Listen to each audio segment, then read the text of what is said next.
ভালোবাসে ভোট না করবে। আর একটা হলো যিনি বক্তব্য দেবেন তার কাছে যদি আমি আগে বলে দেই তাহলে বক্তব্য মানে কুলিয়ারচরের মধ্যে দুইজন ক্যান্ডিডেট আছে। কয়টা? দুই। আহাবু মান আহাবু মান আহাবুলিল্লাহ। তুমি কাউকে যদি ভালোবাসো আল্লাহর জন্য বাঁচতে হবে। কার জন্য? আল্লাহর জন্য। কাজেই আমরা শরীফুল আলম ভাইকে অন্তরটা ভালোবাসি। আমরা আজকে বলো যে মাদ্রাসা চালানোর জন্য ওনাদের পেছনে দৌড়েছে, আমরা মাদ্রাসা চালানোর জন্য ওনাদের পেছনে দৌড়ি না। আমরা সতের পক্ষে সৎ নেই নিষ্ঠাবান, এই জন্য এমন একটি পিছনে আমরা দৌড়েছি। আমরা অন্য কোনো চিন্তাই দৌড়ি না।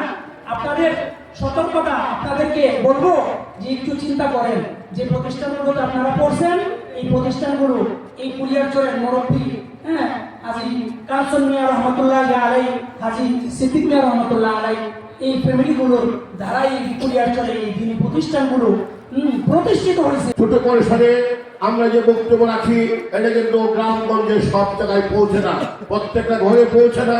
সেই হিসাবে সামনে থেকে আমরা 5-7 দিয়ে একটা টিম বানিয়ে আমাদের ওয়ার্ড ভিত্তিক প্রত্যেকটা ঘরে শরীফুল আলমের দাওয়াত পৌঁছে দিতে হবে। খুনের সাথে, গুমের সাথে, লুটপাটের সাথে একাত্মতা পোষণ করতেন, তাহলে তাকে কারাবরণ করতে হয় না।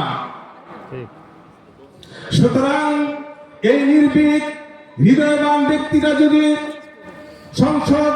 সংসদের সদস্য হতে পারে, সে কখনোই সংসদ সদস্য পর্যন্ত সীমাবদ্ধ থাকবে না, তাকে অবশ্যই মন্ত্রিত্বের আসনে দেওয়া হবে। হেফাজতে ইসলামের সম্মানিত আমির আল্লামা মুহিবুল্লাহ বাবুনী সহ 617 জন শীর্ষস্থানীয় উলামায়ে কেরাম এই কথাই বলেছেন যে বিএনপির সাথে সমর্থন করার জন্য, বিএনপিকে সমর্থন করে বিএনপিকে জয়যুক্ত করার জন্য ওনারা আমাদেরকে পরামর্শ দিয়েছেন। বলেছেন যে এই জামাতের যে অক্ষটা এটা হলো খ্রিস্টানদের অক্ষ। খ্রিস্টানরা নবীদেরকে মাসুম মানে না, আর এই জামাতে ইসলামও নবীদেরকে মাসুম মানে না। কাজে এই অক্ষ হলো খ্রিস্টানদের সাথে অক্ষ, এটা কোনো মুসলমানের অক্ষ না, ইসলামের অক্ষ না। কাজেই কেউ যদি তার দিন ধর্ম কোন আলেমের কাছে বন্ধক দেওয়া থাকে, সেই ধর্মান্তগুলো হয়তো আবার কথার সমালোচনা করতে পারে। একটু চিন্তা করে দেখবা, আমরা ভুল করতে পারি।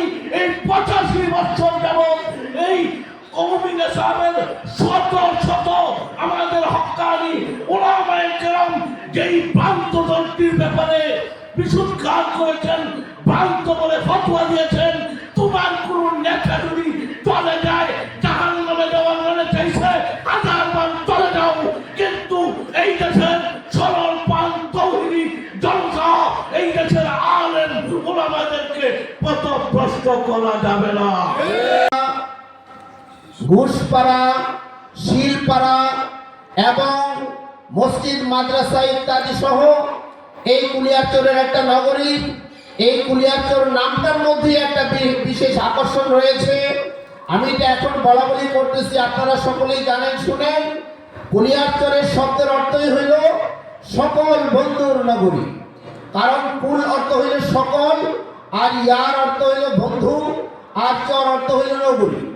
এই জন্য হিন্দু মুসলিম জাতি ধর্ম বর্ণ নির্বিশেষে আমরা এই কুলিয়ারচরে শান্তিতে বসবাস করি। শান্তির প্রতীক আমাদের কুলিয়ারচরের মরহুম আলহাজ কাঞ্চন মিয়া রহমতুল্লাহ আলাই, মরহুম আলহাজ সিদ্দিক মিয়া চাম্পানি রহমতুল্লাহ আলাই।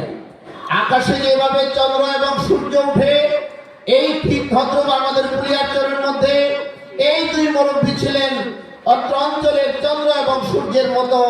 তিনারা জাতি ধর্ম বর্ণ নির্বিশেষে মানুষকে ভালোবাসতেন, মানুষকে মহব্বত করেছেন। সেই হিসাবে আমি উদাত্ত আহ্বান জানাবো, এবারের নির্বাচন অত্যন্ত গুরুত্বপূর্ণ নির্বাচন। এই নির্বাচনে আমাদের শরীফুল আলম ভাই, তিনাকে আমরা সারা বাংলাদেশের মধ্যে সবচেয়ে বেশি ভোট দিয়ে তাকে ইনশাআল্লাহ আমরা নির্বাচিত করবো ইনশাআল্লাহ।